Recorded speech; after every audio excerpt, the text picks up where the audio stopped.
Hello and welcome to today's video. So this time we're going to be taking a look through my collection of Daw Books numbered 1 to 100, which were published in 1972 to 1974. We'll also be taking a look at Donald Wollheim himself, how he came to form Daw Books, and at the very end we've got a couple of vintage Daw catalogues. So that will be the subject of today's video. So sit back, relax, and let's get to it.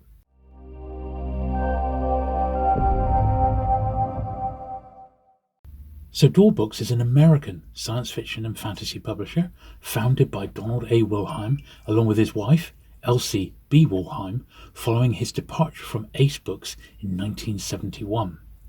Now, Donald Wollheim was an American science fiction editor, publisher, writer and fan, and as an author he published under his own name as well as under pseudonyms including David Grinnell. Now, he was a founding member of the Futurians. He was a leading influence on science fiction development and fandom in the 20th century. In the Encyclopedia of Science Fiction, the 1979 edition, they call Wollheim one of the first and most vociferous SF fans. He published numerous fanzines and co-edited the early fanciful tales of time and space.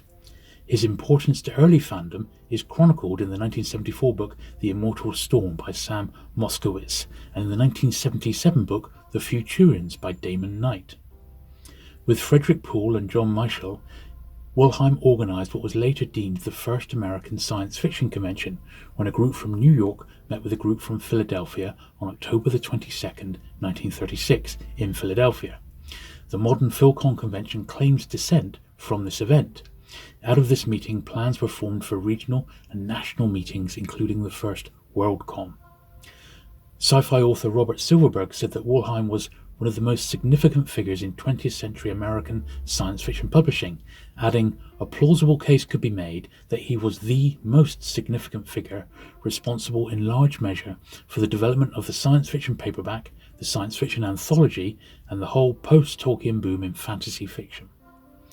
Between 1947 and 1951, he was an editor at the pioneering paperback publisher Avon Books, where he made highly affordable editions of the works of A. Merritt, H.P. Lovecraft and C.S. Lewis's Silent Planet space trilogy, bringing these previously little-known authors a wider readership.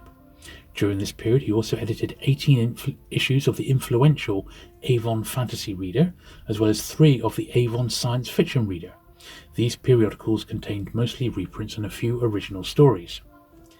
In 1952, Wollheim left Avon to work for A.A. Wynne at the Ace Magazine Company and spearheaded a new paperback book list, Ace Books. In 1953, he introduced science fiction to the Ace lineup, and for 20 years as editor-in-chief was responsible for their multi-genre list and, most important to him, their renowned SF list. Wollheim invented the Ace Double Series, which consisted of pairs of books, usually by different authors, bound back-to-back with 2 front covers. In the early 1960s, Ace reintroduced Edgar Rice Burroughs' work, which has long been out of print, and in 1965, Ace bought the paperback rights to Dune. Herbert's title worried Wollheim, who feared it would be mistaken for a Western. Eventually, Ace introduced single paperback books and became one of the preeminent genre publishers. Ace and Ballantine dominated SF in the 1960s and built the genre by publishing original material as well as reprints. Upon leaving Ace, he and his wife, Elsie Bolter Wollheim, founded Daw Books, named after his initials. The company claims to be the first publishing company ever devoted exclusively to science fiction and fantasy. The first Daw book published was the 1972 short story collection Spell of the White Witch World by Andre Norton. In its early years, under the leadership of Wollheim and his wife Elsie, Daw gained a reputation of publishing popular, though not always critically acclaimed works of science fiction and fantasy. Nevertheless, in the 1970s, the company published numerous works by award-winning authors, such as Marion Zimmer Bradley, Fritz Leiber, Edward Llewellyn, Jerry Pournelle, Roger Zelazny, and many others. In 1982, C.J. Cheryl's Down Below Station was the first Daw book to win the Hugo Award for Best Novel. Until June 1984, all Daw books were characterized by yellow spines and a prominent yellow cover box containing the company's logo as well as a chronological publication number. When the design was changed, the chronological number was retained but moved to the copyright page and renamed the Daw Collector's Book Number. Although it has a distribution relationship with Penguin Group and is headquartered in Penguin's USA offices in New York City, Daw is editorially independent and closely held by its current publishers Betsy Wollheim, which is Donald's daughter, and Sheila E. Gilbert. Right then, so we kick off with number 1, Spell of the White Witch, and I've actually got a couple of copies of this. This was the very first book to launch the Daw series in April 1972, and this is the first printing of it.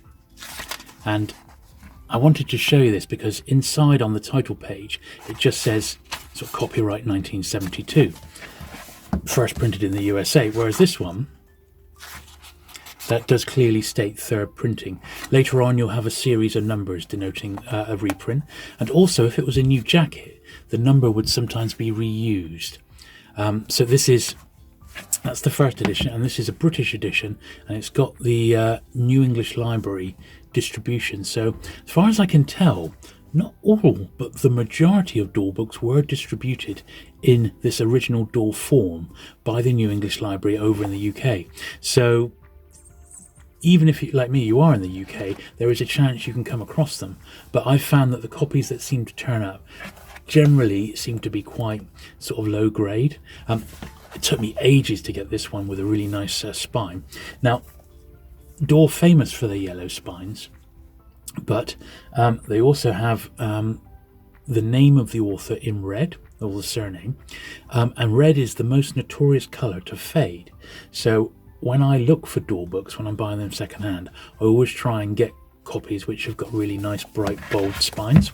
If you look at my second copy of the first book, that is generally what happens. So this would have been as bright and bold as that original that you see above it, but the sun has got to it and it's completely faded the yellow off, and it's taken that red, and that's what you need to keep an eye out for if you are looking to collect these. So here's book number 2. Now I haven't actually got all the Daw books in the first 100. I'm missing maybe 15 or 16, but anything that I've not got I will pop a picture up so that you can at least see every single Daw book that got published in the first 100. So this is number 2, The Mind Behind the Eye, Joseph Green. And as far as I know, mine are all first editions, although I've got a couple here which we'll see which are reprints and they've got a different series number. Probability Man, Brian Ball. It's got the cover there by Kelly Freyas. Lovely, lovely cover art on these, and sometimes, like this one for example, they have little adverts, like this got an old advert for cigarettes on. It reminds me of the old Penguin books. Coffee and Kent. That's number 3. So these are really good. So this is a series where they pull together like an anthology of the best of a particular author. So this is the best of Van Vogt, A. Van Vogt. And some of these I've picked up since I got that big collection of Daw a year or so ago. Now, this is edited by Donald Wollheim, and he did these annually for quite a few years, and this was the annual World's Best Sci-Fi Anthology. So this is Daw number 5. I'm missing a few of these, and there's also a companion horror anthology and a fantasy anthology, annual ones. But I've got some of them all, but I suppose the sci-fi one is the one I've got the most of. The horror one's quite tough to get hold of. That's quite nice. 6 here, Daystar, Mark Geston. Very thin little book, this one. 125 pages, a Daw Books original. Nice copy of that one.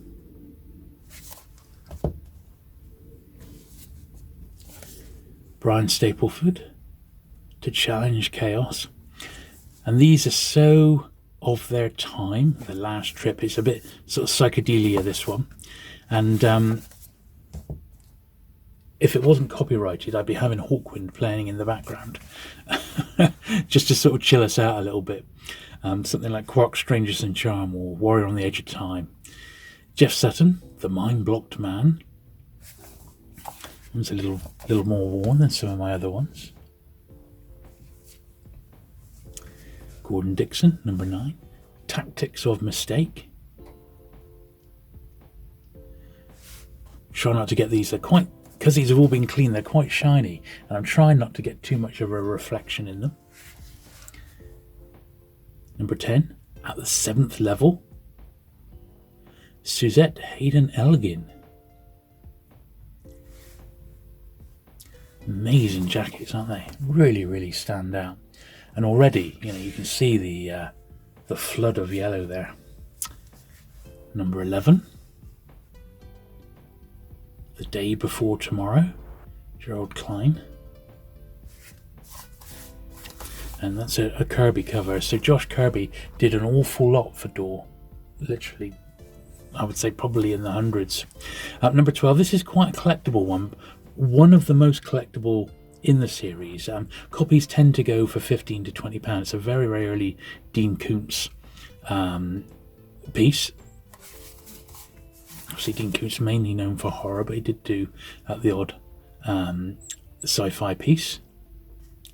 This one's an English one, 30 pence and 6 shillings, 1972. One to keep your eyes peeled for. That one is quite scarce. It's another one which is on the higher end of more expensive. This is probably £10 plus if you can find one.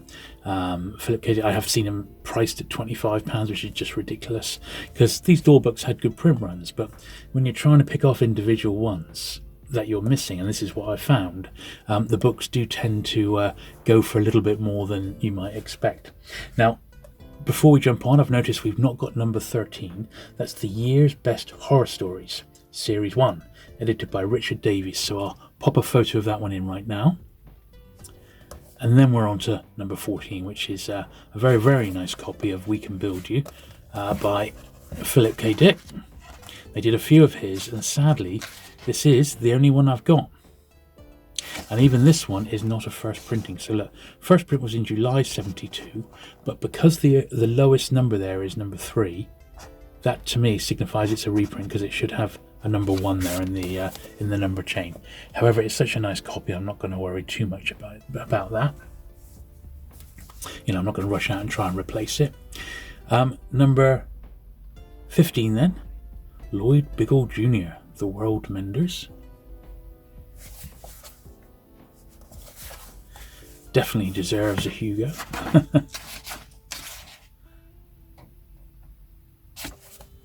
Number 15.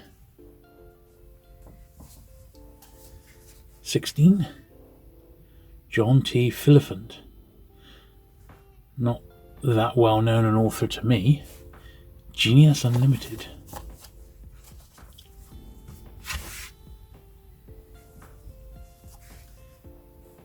Number 17. Blueface, G.C. Edmondson.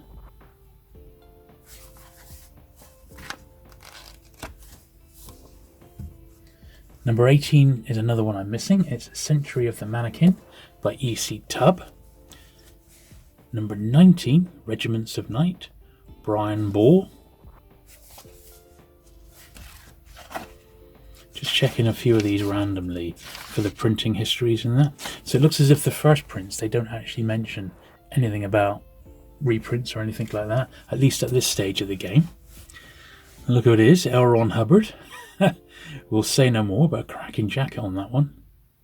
Number 20, Old Doc Mesula.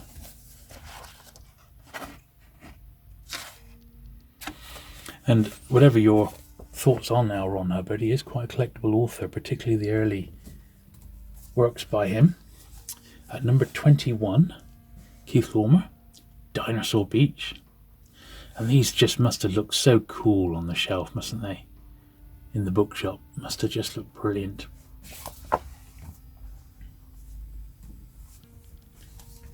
This is a great one, number 22. This is one I got fairly recently. It's got a little New English Library 30 pence on. So The Return of the Time Machine, Egon Friedel, and it's the sequel to H.G. Wells' The Time Machine. Apparently it's actually really good. I'm very weary about reading it. I will read it because it's one that I've been after for a while.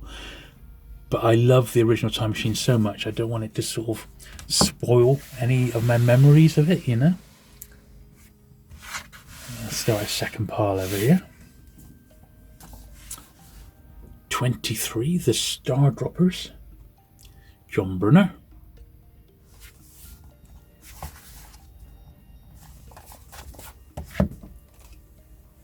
24 I've not got, which is The City Machine by Louis Trimble. And then number 25 is a John Jakes, Mention My Name in Atlantis. How Connax the Chimerical helped sink the lost continent. That's the first 25. 26 then is another John Brunner, Entry to Elswen. Another blooming fantastic covers, these. They really, really are. And so many of them were originals, Daw Books originals. They weren't reprints from hardbacks. 27, Thomas Burnett Swan, Green Phoenix, The Last Stand of the Pre-Humans. Slight bit of wear on that one, but he's alright. It'll do. 28, Sleepwalker's World, Gordon Dixon. And some of this, it's so 70s, isn't it? Absolutely fantastic. I love it. Really, really groovy. Number 29 then is The Book of Brian Aldiss. And that's another one in that series, like we had the Book of Van Volk earlier. A new and wonderful collection of his latest science fiction and fantasy masterpieces. Very nice indeed. I don't mind Brian Aldiss at all, actually. Now, number 30 I've not got, which is Under the Green Star by Lynn Carter, or number 31, Mirror Image, Michael G. Coney. Number 32 I do have, Halcyon Drift, Brian Stableford.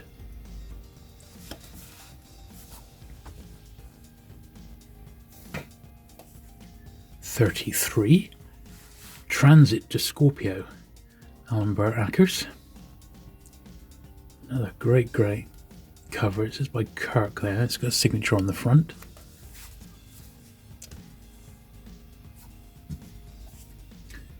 '34, The Wandering Variables, Louis Trimble.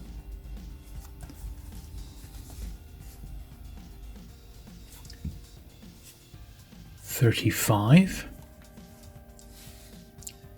Bat Motet's Meteor, Pierre Barbet. Another interesting jacket, that one. Parallel Earth, by the look of it. Now 36 is Dark Over Landfall by Maria Zimmerman Bradley. Quite a sought after little Daw book, that one. 37 is A Talent for the Invisible, Ron Goulart. And 38 is The Lying Game, James Schmitz. 39 is this one, The Book of Frank Herbert, 10 Great SF Adventures by the awards-winning author of June. Very, very nice, this one. Some of Herbert's sci-fi work. Not the greatest condition copy by the look of it, but it is a first printing, and it's changed now to say first printing, like January 73. And something to consider, and quite good timing that we're doing this now, is that these books are, by the time this video goes out, almost to the month 50 years old from when the list started. So number 41 is Changeling Earth by Fred Saberhagen. 42 is by Jerry Pournelle, A Spaceship for the King. 43 is Collision Course by Barrington Bailey, and 44 is The Book of Philip K. Dick, which I would love to have, but sadly I do not. 45 is Andre Norton again, Garin the Eternal.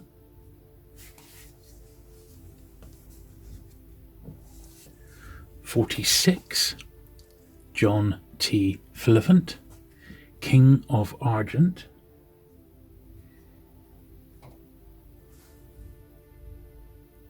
Trying to see who the cover art is there.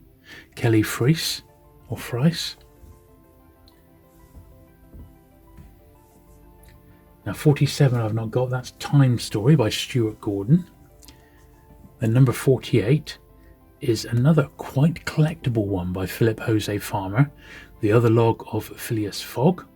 So it's a bit like it's an unofficial sequel to Around the World in 80 Days. It was a Daw original, so I'm just wondering if this is a first printing of this one. No, so look at this. Look, the first printing was down the bottom, March 73. Look, 10th printing. But I don't mind. It's a really nice copy, and I'm absolutely fine because it's in the original sort of Daw livery, the yellow jacket. It's got the original series number. I'm absolutely fine with that one, and that's really all I'm looking for on these. It's nice to have first, but it's not the end of the world. And then number 49 is this one, which is Alan Burt Ackers again, The Sons of Scorpio. And this is in a part of a series at the Saga of Prescott of Antares, book 2. And towards the end of my Daw run, I've got some of those that are separate. And then number 50, I've not actually got. It's Strange Doings, R.A. Lafferty. 51 is Paul Van Herk, Where Were You Last Pluter Day? What a great jacket that is. There's a lot going on there, isn't there?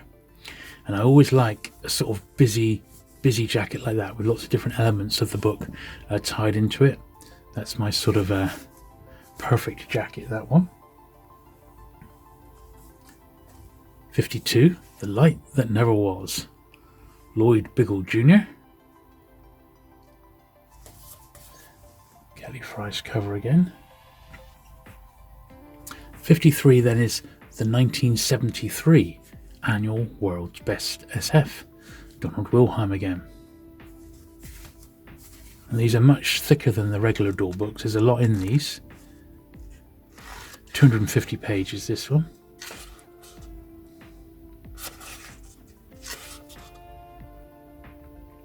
And there's a good example where it's got the first printing May 73, and then it's got the full number 1 to 9, and that's what you're looking for if you are looking for first editions. As I said, I'm not 100% too worried about it, to be honest. 54 then is May N. E.C. Tubb, De Marest space novel.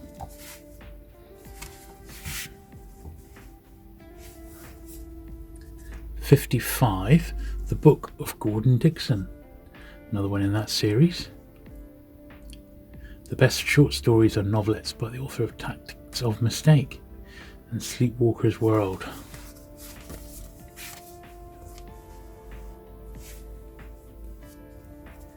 '56, Friends Come in Boxes, Michael Coney. Interesting. There's one that's really, really faded on the spine, that one, so he's in a bit of a rough old state. 57, Ocean on Top, Hal Clement. Down there, the world's fate was being decided. Another thin little volume. 58, Sam Lundwell, Bernard the Conqueror.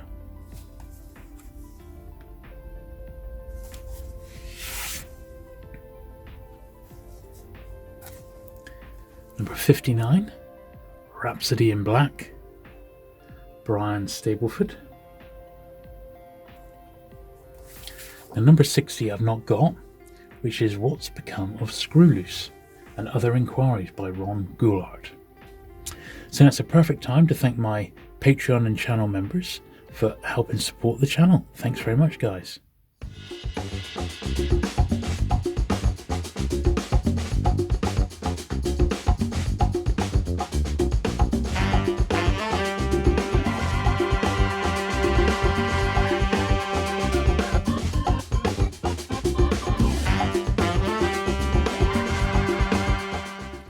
And I've got a little special thank you for one of my Patreon supporters coming up in a minute.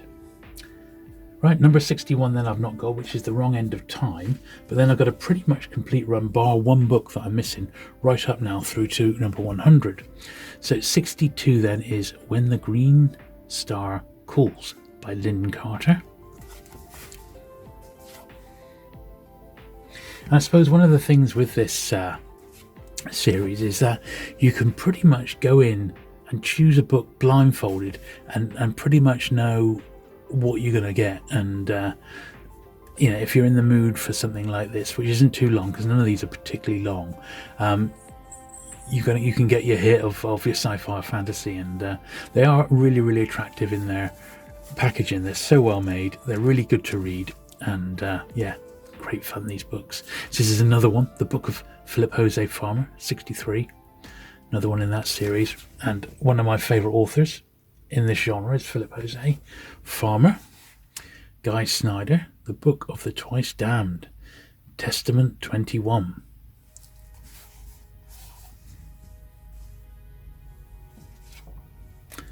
Alan Burke-Akers, Warrior of Scorpio.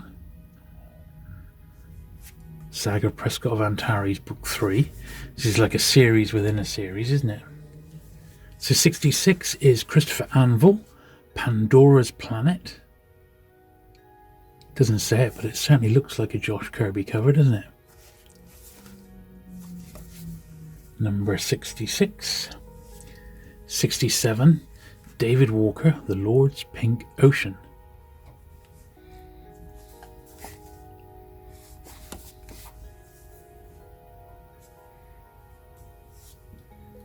'68, Star Master's Gambit, Gerald Klein, Games Players of the Infinite.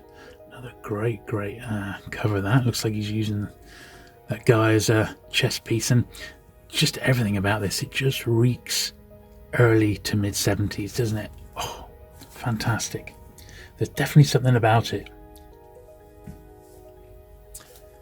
Number 69, The Pritchard Mass, Gordon Dixon, another one. In a way, you can sort of see the style, the sci-fi style coming in of like early heavy metal magazine. Number 70, The Hero of Downways, Michael Coney. This is a very, very nice condition copy of this one. Yeah, first printing again. We're still in 1973 here. So these are 49 years old, these ones. Now this one, you'll notice I've written inside here, number 71, but this is actually just a reprint. There's a few little ways to tell. Shows you the first printing, September 73, but then it's got the lowest number is number 3. But the series number, which would have been up there, is missing. They put the little YU number, so it's like a reprint one. But in the chronological Daw series, this was number 71, so that's why it's there at this point, number 71. But I imagine that the Marion Zimmer Bradley ones are quite sought after. 72 then, John Brunner again, From This Day Forward.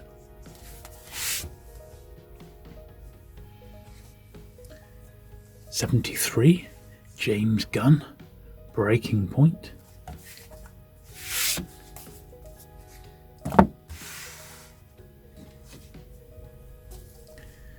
'74, John Deel, a Dumoresque space novel by E.C. Tubb. I'm just going to pause there. I'm going to pull the camera around a touch.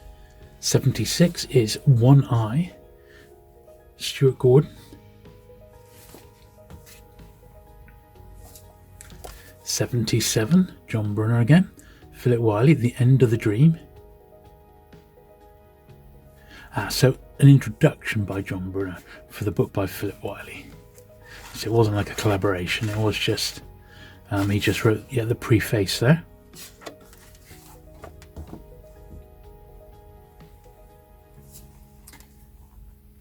'78, Beanstalk. Magic Seeds? No. Galactic History? Yes.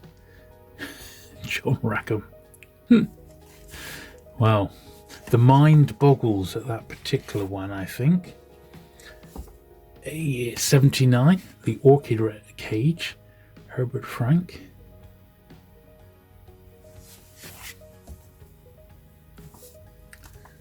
Guhart again, Ron Guhart, The Tin Angel. It's number 80. 81, Alan Burt Ackers. Saga of Prescott of Antares, book 4 now. Starships of Scorpio, very nice jacket, that one. Gotta admit, I've never read any of that series. I might try them. 82, The Telsey Toy, James Schmidt. Nice jacket on that one again.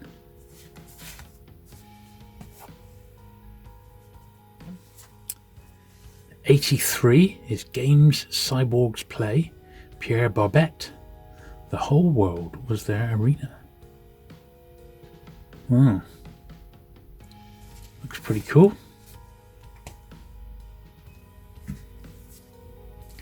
84, Brian Ball, Singularity Station.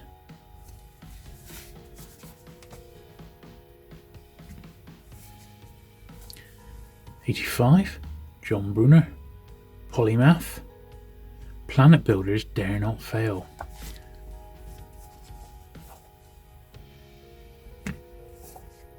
86, Louis Trimble, The Bodyland Way, or The Bodyland Way.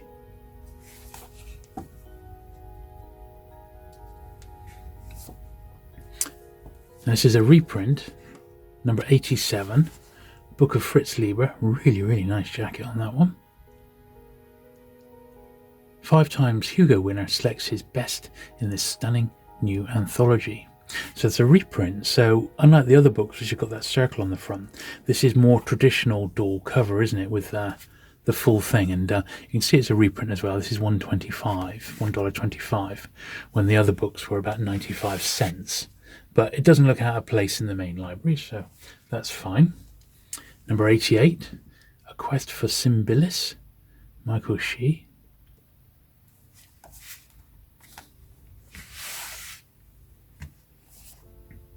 First one from James Blish, Midsummer Century. It's in the tail end of his life, this, but he was still around when this was an original as well, it says. Obviously, at the time, he was writing a lot of Star Trek, wasn't he? Around 73. Gerald Conway, number 90, this is. Mine Ship. The number 91 is the last one I've not got. It's The Borrowers Beneath by Brian Lumley, author who I really enjoy. I'd love to get that one, and it's definitely one I'm going to track down, but it goes for about a tenner. Brian Lumley, particularly his early stuff, is quite collectible, and for Lumley, this is early. So it's one I'm going to hopefully track down, and you'll see in one of my regular pickup videos soon. 92 then is Promised Land, Brian Stableford.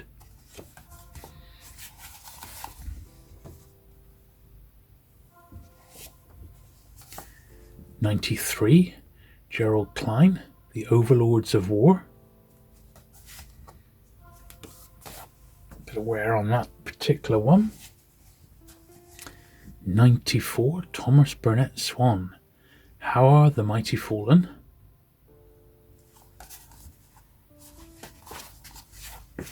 Very nice, these. So number 95 is Identity 7, and I've got a second copy of this one. This is one that ended up, they're both first editions. It's one I've ended up with a spare copy of. Now, one of my Patreon supporters, Matthew Steinhaus, supported me for ages on the channel through Patreon. He is a big Daw fan, and mate, that one's going to you. So I'm going to send my spare copy of that over to you as a thank you for being a patron all this time. Thank you very much, mate.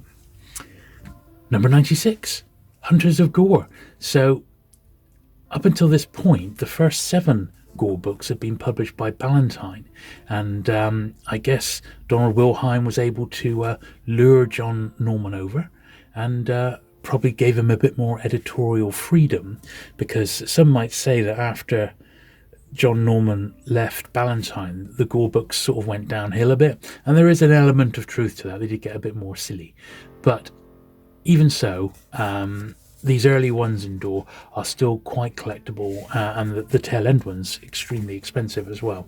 But that was number 96, and that's the first Gore entry for Daw Books. 97, and Alan Burt Ackers again. Prescott of Antari's Book 5. Prince of Scorpio.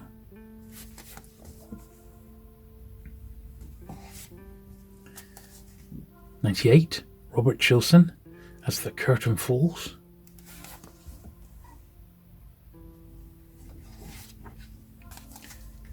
'99. Robert Sheckley, Can You Feel Anything When I Do This? And the honour of the 100th Daw book goes to Philip Jose Farmer, and one of the ancient Opar books in Tarzan's Africa 12,000 years ago. This is Daw 100.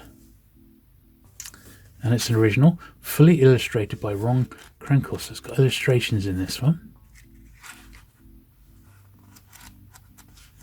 That's pretty nice, isn't it? And these will be sought after by the Jose Farmer collectors and the Tarzan collectors. April 74. So yeah, almost April 72 to April 74. That's the first 2 years of Daw Books. Now, it may be a while before I film the next Daw video, so I wanted to include these now. So these are, I've got 2 catalogues. So this was the 1981 catalogue, and this was published for the 81-82 sort of series, and this is for their 10th anniversary. They released this, and I don't have much in the way of Daw promotional stuff. It's literally just this catalogue and another one. I would dearly, dearly love if anyone has any bookmarks or other catalogues, because they did several during the 70s. I'd love some 70s ones.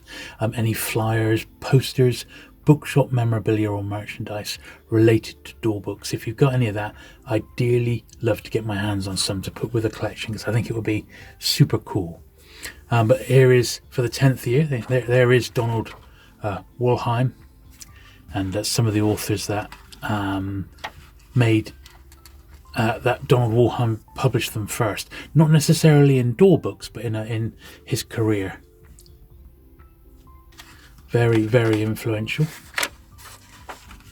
And then this has got the Daw Books in print up to this time, and you'll see even in this period, 81-82, the books still retained their distinctive cover art and yellow jackets, and they put them into, look at all the Marion Zimmer Bradleys that they published by this time, all the Lynn Carters. Absolutely fantastic.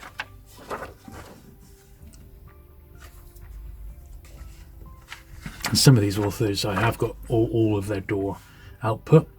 I don't think, I might have a handful of the Michael Moorcocks, but he's very, very collectible, as you would imagine, and difficult to find in Daw edition over here.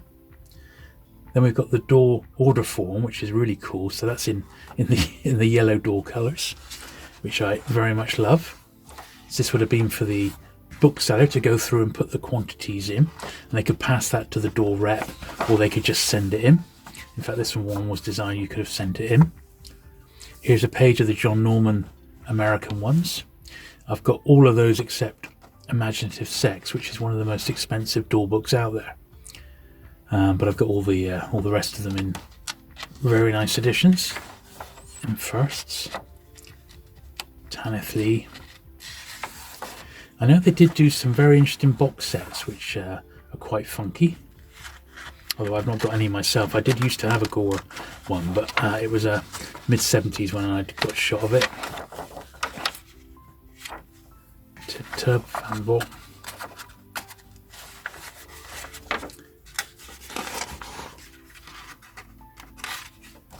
Jack Vance. And look at this on the back. This is what was coming up in April to March 82.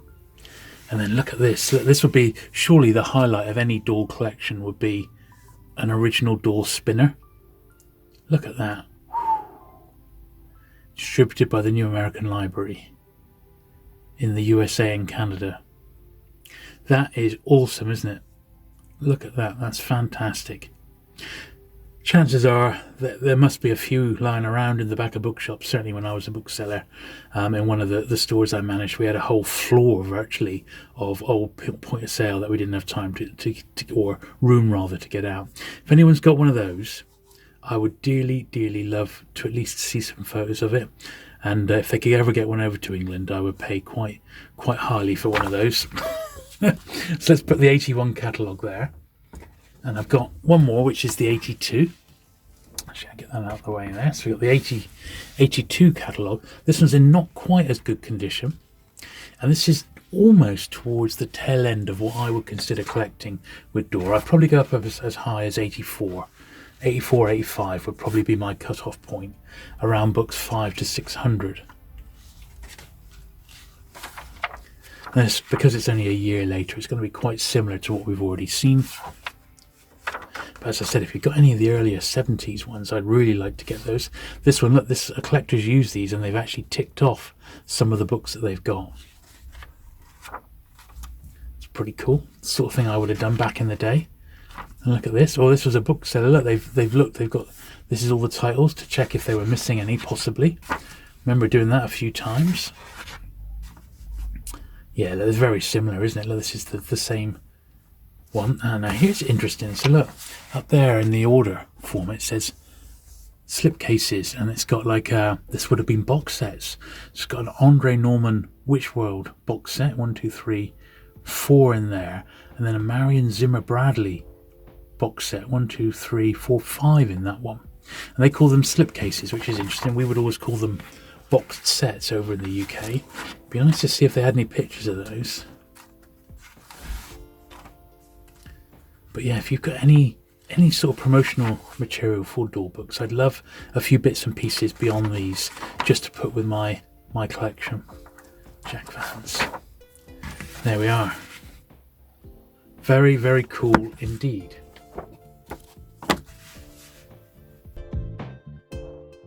So there you are. I hope you enjoyed looking through this first 100 Daw Books. I've got to admit, I really, really enjoyed myself there. There's some absolutely superb books, some fantastic, really out there artwork, and yeah, fantastic stuff. If you have enjoyed today's video, do please give it that thumbs up. Do please hit the subscribe button if you've not already for regular vintage paperback content, and I'll look forward to seeing you again very soon. Bye.